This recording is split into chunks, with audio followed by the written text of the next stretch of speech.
The Insider's Guide to Energy Hydrogen mini-series is brought to you by the Hydrogen Dialogue Summit and Expo. This edition of the Insider's Guide to Energy Hydrogen mini-series is brought to you by FORS, a leading international strategy and management consultancy with focus on the entire trading value chain. Welcome to Insider's Guide to Energy Hydrogen series. This week we have a new episode with you. We're going to talk Scottish power. Roman, welcome back to the show. Hi, Chris. Welcome again. Today we are here in Nuremberg at the Hydrogen Dialogue Summit and Expo. And here we have a very special guest with us today. It's the Minister for Energy and the Environment of Scotland, Ms. Gillian Martin. Welcome. Hello, I'm delighted to be here. Gillian, from your experience in low carbon hydrogen, how do you view the evolution and the current state of green hydrogen globally and in Scotland? So the way I view it is with a great deal of excitement, to be honest. I think this is one of the pivotal moments in energy that I hope that we will look back on and think, this was the genesis of something really transformational. We're very much in the early days. Obviously, people have always known that hydrogen's a potential energy source, but we've always had the luxury of hydrocarbons. But we're now seeing what hydrocarbons are doing to our planet. We're also seeing the instability that surrounds hydrocarbons in terms of, global energy security and the geopolitics around that. We've always seen that over the piece. In Scotland in particular, we obviously are an oil and gas producing nation. But we've always been cognizant of the fact that the North Sea it's hit its peak. We're on the other side of that peak, and we need to future-proof our energy. But we have this amazing opportunity ahead of us because we're going to be transforming our energy industry mainly into offshore wind and offshore floating offshore wind, which is a really new technology for our deep waters. But because we don't have the ability to take all of that generation and put it into the grid, we've got to do something with it. So, necessity is the mother of invention. Well, we know how to make hydrogen, but we also know lots of countries that want to decarbonize their industry, that want hydrogen. And if we can do this, it's going to be transformational. So I would say, even in a one-word answer, my view of it is that we are at the start of something. If we all put our heads together, is going to be exciting and transformational. Now, you're known for your wind energy or potential wind energy off your coast. How is that journey going? Is you're saying it's early in learning the floating wind? Is that already well underway? I mean, your hydrogen policy, I think, the first big report I read was a number of years ago in Scotland about a hydrogen strategy. So this isn't a brand new strategy. This is something you guys have been working up to, it seems. We absolutely have been working up to it because there's so many known quantities around this. So we had a licensing round called ScotWind. We actually had two licensing rounds. One was INTOG, which is for the electrification using floating offshore wind, partnering with oil and gas platforms so that they can electrify, which will reduce the production and emissions of existing platforms in oil and gas. That's going to come on stream quicker. And then we're going to have ScotWind as well. And what the difference... We've been generating wind for some time. We've been generating onshore and offshore wind for some time. But a few years ago, we got some powers devolved to the Scottish Parliament and Government around the operation of what's called the Crown Estate. The Crown Estate owned the seabed, right, within a certain amount of miles of the coast, and they own the shoreline as well. And that is how to operate the Crown Estate was devolved to Scotland and to the Scottish Government and Parliament. And we decided that we wanted to do something that I think had really passed us by when we had the first wave of oil and gas and the huge amount of development that was associated with that. All the powers around that were reserved to the UK government. So really, yes, a lot of Scots, had jobs off the back of it, but no actual money or tax revenue or any kind of benefits went directly to Scotland. So we had an opportunity with the licensing round that was administered by the Crown Estate that we could actually put in a lot of obviously offer up the licenses, but also make sure that the conditions associated with those licenses benefited the people and the businesses and the economy of Scotland. So that supply chain associated with the development of all those offshore wind developments has to be local. A large percentage of it has to be local. So we have this opportunity to see that the revenue associated with that really percolate into the Scottish economy and for the benefit of the Scottish people. And I think that's where we've done things differently. Obviously, we've got existing offshore wind, we've got existing onshore wind. We're looking to double the capacity in onshore wind as well. But with ScotWind, we have got 28 gigawatts of electricity potential there, which is going to be massive. But we're not coming to this as a standing start. We already have got an awful lot of operators in Scotland already in renewables in general, but on offshore and onshore wind. But what we're seeing now, very much so, is a lot of the oil and gas companies, and indeed the electricity companies that have been working in Scotland for many decades, they have gone into consortia together to bid for these licenses and to take these licenses. And what that means to us is effectively that by putting out the licenses for ScotWind, we are retaining the people, the staff, the companies that have worked in Scotland in oil and gas for many years, who've got the patient capital to wait until these things are actually going to be developing from them, and really, not put too much of a, I suppose, I mean, if it had been companies that had been coming into offshore wind and waiting for a return on it, they could be waiting some time. These companies, a lot of them have got other strings to their bow, and now they've gone into ScotWind as well. So not coming from a standing start, but certainly going in a very steep upward trajectory in terms of the gigawatts going to be generated by offshore wind, and a real transition from the types of companies that were maybe hydrocarbon based and their staff, but also having this offshore wind wing as well. So it really is a just transition in process as you're looking at it right now. Given these opportunities you mentioned, what role do you see will Scotland play in the global green hydrogen market in the coming years? I think there's two aspects to it. There's the exporting of the actual product itself, which I think is going to be particularly important for Northern Europe. So obviously I'm over here in Nuremberg right now talking to a lot of people from this part of Germany. I think that Germany is a huge market for Scottish green hydrogen. We know that. We've got memoranda of understanding with Baden-Württemberg. We've got agreements about participation with Bayern as well, MOUs with Hamburg, North Rhine-Westphalen, and so we're already starting to cement those links with the German lender. So that's one part of it, the actual export and the partnerships for the areas of Europe that have the demand for green hydrogen. But more widely, in terms of the global importance, I would say that it would be akin to the global importance that Scotland had as a nation when it was in oil and gas. An early mover in oil and gas, because what Scotland did with all the people, all the engineers that were involved in oil and gas in the 1970s and 80s, is we exported that expertise.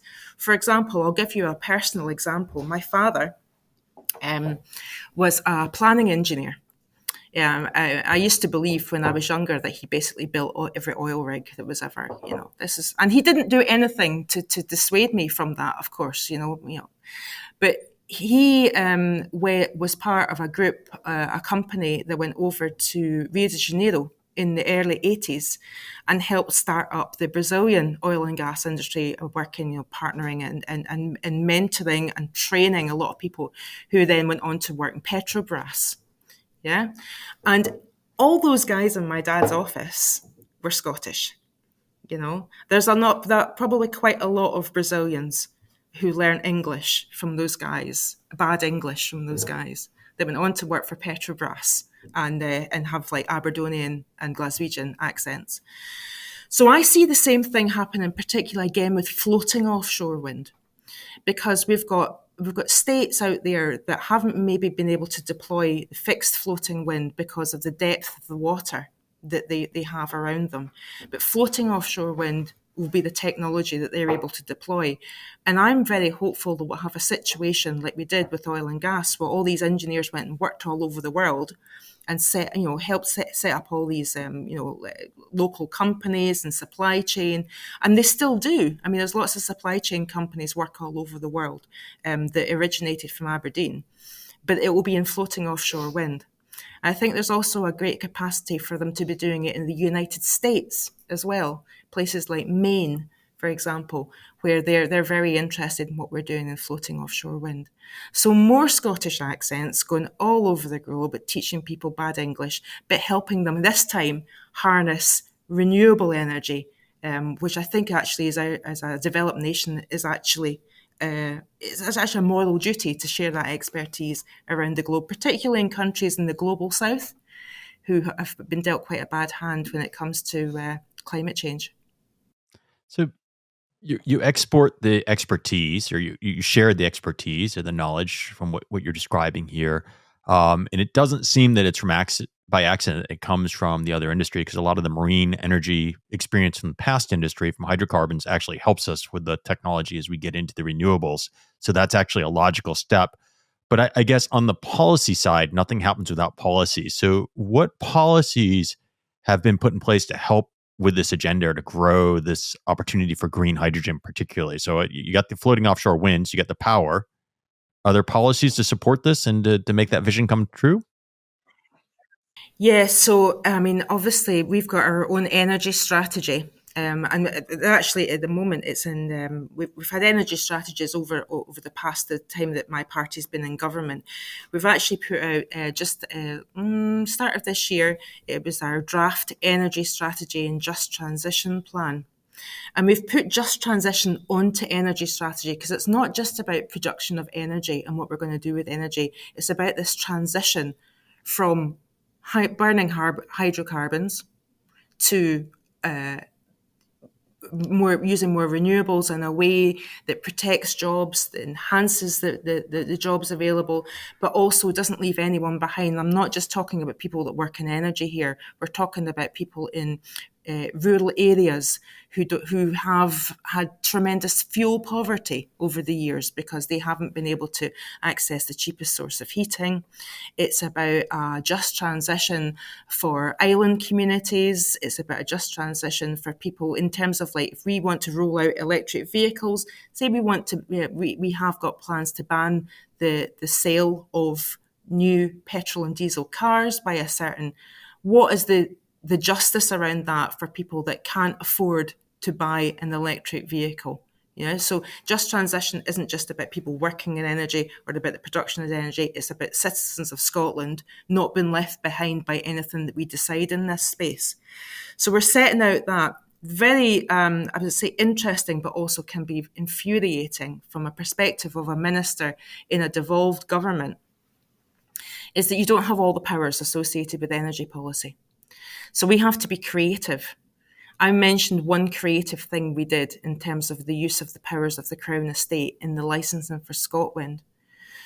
We're very much looking at how we use the powers, but also the spending power that we have in terms of the industries that we support financially in terms of innovation funding, who we give support to by our enterprise agencies, what we do round about of our procurement powers. We ask certain things of companies in terms of what they're doing about their carbon footprint, what we do in heating buildings, what we do about any kind of projects around what we incentivize for people for heating their homes, what we do in this transport strategy, and what we do in terms of industrial decarbonisation as well. And we trial quite a lot of projects, and we put hydrogen action plan in place. We have put money into Net Zero Technology Centre in Aberdeen. We have just transition funding, which we deploy particularly in the Northeast, £500 million on projects that get given. So cumulatively, we are accepting that we don't have a lot of power, we don't have any powers over the market for energy, and some of the real high-level policies that are reserved to the UK government. But we do what we can in the reserved space to, I suppose, partner with private enterprise and sort of seed funding around things, and just given that signalling of the trajectory that Scotland's going in. And I think it's working very well. Obviously, I would like all the powers, but that's another podcast. You mentioned the transfer of knowledge to South America and to other parts of the world. You're here in Nuremberg to discuss hydrogen, green hydrogen, with your peers and with others. What else is Scotland doing to foster the collaboration on green hydrogen in the world? So we were very much, going. I mean, one of the delights about my job is I get invited to quite a lot of more international conferences around this. I was in Brussels a couple of weeks ago. I was at the Arctic Circle conference up in Reykjavik. You're having these conversations with other governments of small countries in particular. And indeed, I actually would include the German Länder, because the German Länder probably actually have more devolved powers than the Scottish government have. So we're actually in a similar space, and we're able to work together a lot easier in that kind of sub-state level as well. A lot of it is really centering on the transport of hydrogen. So on the one hand, Scotland knows that we have got the potential for 25 gigawatts of hydrogen production by 2045. We have the Northern European countries looking about how they can use hydrogen to decarbonise. You've got that at state level, you've got that at EU level, but you've also got that at sub-state level and lenders. So we've got, as I mentioned, we've got MOUs in place with Hamburg, Nordrhein-Westfalen, but we're also speaking to the ports as well, because there's the methods of actually getting the hydrogen from Scotland to Northern Europe. So we're speaking to Hamburg ports, Rotterdam, Antwerp, and I just had a meeting before they came on here with the Bayerische administration and the energy minister there about how we can maybe even do some tangible projects which actually get hydrogen from Scotland to Bayern in a way that we can actually point to a project and say, okay, we did this. It's small scale. Now let's ramp it up. So it's really it's all about communication and relationships right now, and the art of the possible, which is a phrase I absolutely love, because it's only by people. We have a phrase in my office. It's better to ask for forgiveness than permission. Go ahead and do it. Get on with it. That's very much, I think, the devolved government way of doing things. We can't wait for the UK government to have a hydrogen strategy. We've got a hydrogen strategy. And it's not a political thing. I'm not making a political point. I'm making a can-do point. Let's just get on with it. Start forging those relationships and seeing what works. That's how you're going to have that transformation that I mentioned. So it sounds like you're trying to get organic growth by getting things started, right? So you're trying to get shipping or make arrangements where you can test things. is there innovation that's blocking this, or is the technology already there to get these projects working? So you said you've met about ports and shipping and moving the hydrogen. Is the infrastructure ready yet, or are we waiting for pieces of this?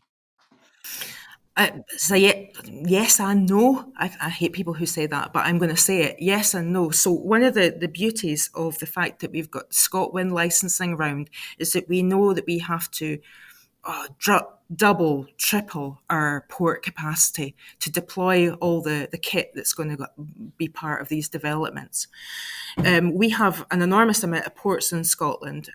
Many of them may be working at under capacity of what they possibly could. So we're having to invest in those ports and increase the capacity for those ports to deploy all the kit for ScotWind.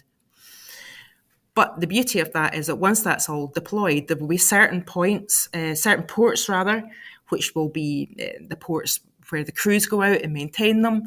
But there'll be others that will then have the capacity to do something else with their port side infrastructure there. And the production of hydrogen has been factored into that already. So if I take the Aberdeen South Harbour, which is a new port that's just opened in Aberdeen, we've got our existing harbour, which has done great work for keeping oil and gas supply boats in and out, and all the ferries to the Northern Isles and to Norway, whatever. We've got a South Harbour now, and the South Harbour is huge, but it's also going to have an energy transition zone built right next to it, where we're going to have a large footprint of hydrogen production there, which is going to be portside. So they're very much factoring in that they could be an exporter of hydrogen there. We've got similar things happening up in Shetland. So we have got the old gas terminal at Sillenvoe. They're starting to look into hydrogen production as well. So, and then we've got the fourth ports as well. We have actually, really interestingly, a domestic hydrogen project in a place called Methil in Fife. Now, Methil is one of the areas of Scotland that there wasn't a just transition for, because it was a coal mining town. It's one of the most deprived parts of Scotland, but they have a massive, almost disused port side that could be developed. H100 is a hydrogen project that is going to give 100% hydrogen to 300 domestic homes as a pilot project for how, and it's going to be electrolyzed on the side of that port, taking the electricity from a wind turbine, and it's going to be a sort of like a demonstrator project for how domestic hydrogen could work. And that's in one of the most deprived areas of Scotland. But I was down there and I was looking at this vast expanse of disused port infrastructure and thinking, this could be developed further. Leith has been developed further just in Edinburgh. So these building blocks are going in place already, mainly to service ScotWind, but they won't have to service ScotWind forever in terms of the actual development. So we're thinking to the future about what they can be used, and hydrogen is one of the main things that people are thinking about. It sounds like there's a huge opportunity. What is a big milestone, or what are milestones you're waiting to see for this development to actually take place? So it sounds like you have a great early projects going on, but that was quite a bit of development that would need to take place. Are there market milestones that you're waiting for before these projects actually go full speed? So the licenses are being firmed up right now. So the INTOG, I mentioned INTOG, which is about electrifying the oil and gas. So they'll be the first lot of licenses that go into development. So the deployment of INTOG will be a big milestone, because that's almost like it's almost a small microcosmic version of ScotWind. So most of that will be using floating offshore wind that's used there. That will give the supply chain that kind of step up. So they're diversifying a little bit from oil and gas, and they're servicing the INTOG project. So that's almost like a step. And then there's the big game, which is the ScotWind licenses that will come off the back of that. So I would say the deployment the signing of the licenses for INTOG will happen, I think, in the new year. And then they'll start the development. That's a big milestone, because that's almost like proof we're deploying floating offshore wind. But we've already got floating offshore wind that's already been deployed. We've got high wind. It's already out there. It's already doing it. I guess a big milestone, which I would be very excited about if I could just put that out there into the universe as a wish list, is the first export of hydrogen to Germany. What a milestone that's going to be. However we get it there, in whatever form we get it there, that first export that goes to wherever in Germany, that'll be a massive milestone. What are the biggest risks on that road to getting hydrogen to Germany, or to getting these pilot projects really up and running and further? I think the risk is people being too frightened of a risk. Can I put it like that? So at the moment, there's lots of potential as to how hydrogen can be exported, and in what form, and what infrastructure has to be built in order to take it, and whatever. And certainly, a lot of my discussions with with various stakeholders around this, particularly in the business space, is a big guy needs to go first. Whoever the big guy is, once they've gone with a particular type of technology or a particular type of hydrogen, whether it's ammonia or whether it's kind of liquefied hydrogen, whoever puts the investment in the big pipeline and how that's done. But everyone's kind of waiting and seeing. But it's going to need someone to move first. And I almost see that it's like everyone's talking about hydrogen in a very excited way. Everyone sees the potential in it. But who's going to be the big guy that goes for it first? Now, Scotland's in a place where we know that we are not going to be able to put all the electricity that we are producing into the grid. So it's a no-brainer to make hydrogen. We know that Northern Europe and Germany in particular want to take a lot of that hydrogen. So that's two things that are fairly certain. In the middle is all these people not taking the risk as to what infrastructure we have. But then we have people that are organisations that are really looking for. I mean, I was speaking to Zeebrugge, and they are so can-do. It's unbelievable. Rotterdam are so can-do. In that space, there's lots of can-do people that are saying, we've got the skills, we've got the capacity, we've got the technology to do this, but it's almost like going to take the contracts to go in place, to get the stuff moving. And then the price is going to come down once that really starts happening. The risk is people not taking the risk. Can I put it that way? Absolutely, you can. What a fantastic conversation we're having. We're going quite a bit. Sounds like Scotland's doing a lot. You're in Germany, and would be excited to see the first deliveries to Germany of hydrogen. So that's an exciting step, or perhaps milestone coming down the road. As we bring this together, any final thoughts that pull this interview together for our audience of what you want to leave them thinking? I guess that we've all got challenges, and I think sometimes in politics things can only be talked about in terms of challenges. And I only became a minister in March, so I spent a lot more of my time as a politician on the back benches, hearing people telling the Scottish government they couldn't do things, or they were rubbish at whatever, and everything's a problem and everything's a challenge. And forgive me, podcasters accepted. The media can be a little bit kind of looking at how everything's disastrous rather than the opportunities. One of the joys about becoming a government minister is I go out and I meet people in businesses, either in Scotland or in Europe or wherever, that are doing it. The innovators, the people who have got the seed capital to go and do something and to take it to market, the people who've got the technological solutions, the countries that look to Scotland and say, you guys are where that's at in terms of floating offshore wind and hydrogen. And it really gives me a lift, because all those conversations I have out with the political bubble, with industry, with sectors, are all positive and looking to the future and looking to things as an opportunity. And I think if you were just to believe everything you've read in the media, or if you were just a complete political geek, you would think everything is doom and gloom. I don't see it that way at all. I think that we have got, with the challenges of climate change, tough as they are, with the challenges about what do we do about burning hydrocarbons, what do we do about energy security, out of them come opportunities. And we have to focus on the opportunities, because that's the only way things have ever got done.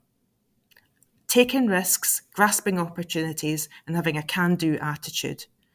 It could be born out of something, like the situation in Ukraine, where Central Europe holds its breath and realises they can't do things the way it's always been done with regard to natural gas, and that's a terrible situation.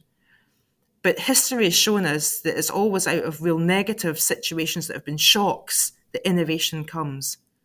So grasp the opportunities and get on with it. I think we really, really like your refreshing, positive attitude. It's I hope it's infectious, not only here, but with the audience of the podcast and with your audiences here at Nuremberg and elsewhere.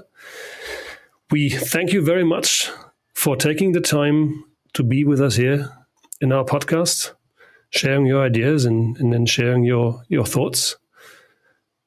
Thanks. And we hope we will be seeing you around. Thank you. I've really enjoyed it. Thanks so much. For our audience, we hope you've enjoyed this content. It's always amazing to hear policy and directions the countries are going. It's great for the energy transition as we hear the amount of effort going. What the common thread that I've heard through these interviews in this hydrogen series is helping kind of democratize energy and helping all people. That seems to be the goal. The Scottish minister just shared what they're trying to do, and it sounds like an amazing goal. If you enjoyed this content, don't forget to subscribe, follow us, and we'll see you again next time on the Insider's Guide to Energy Hydrogen series. Bye-bye for now. Green hydrogen fans, this is your host, Chris Sass from the Hydrogen series here on Insider's Guide to Energy. Our sponsor, Hydrogen Dialogues, wanted to make you aware that although this year's Dialogues show had taken place, it's not too late to start planning for next year. Next year, Hydrogen Dialogues will take place on December 4th and 5th in Nuremberg, Germany. So mark your calendars now, and we'll see you there. Bye-bye for now.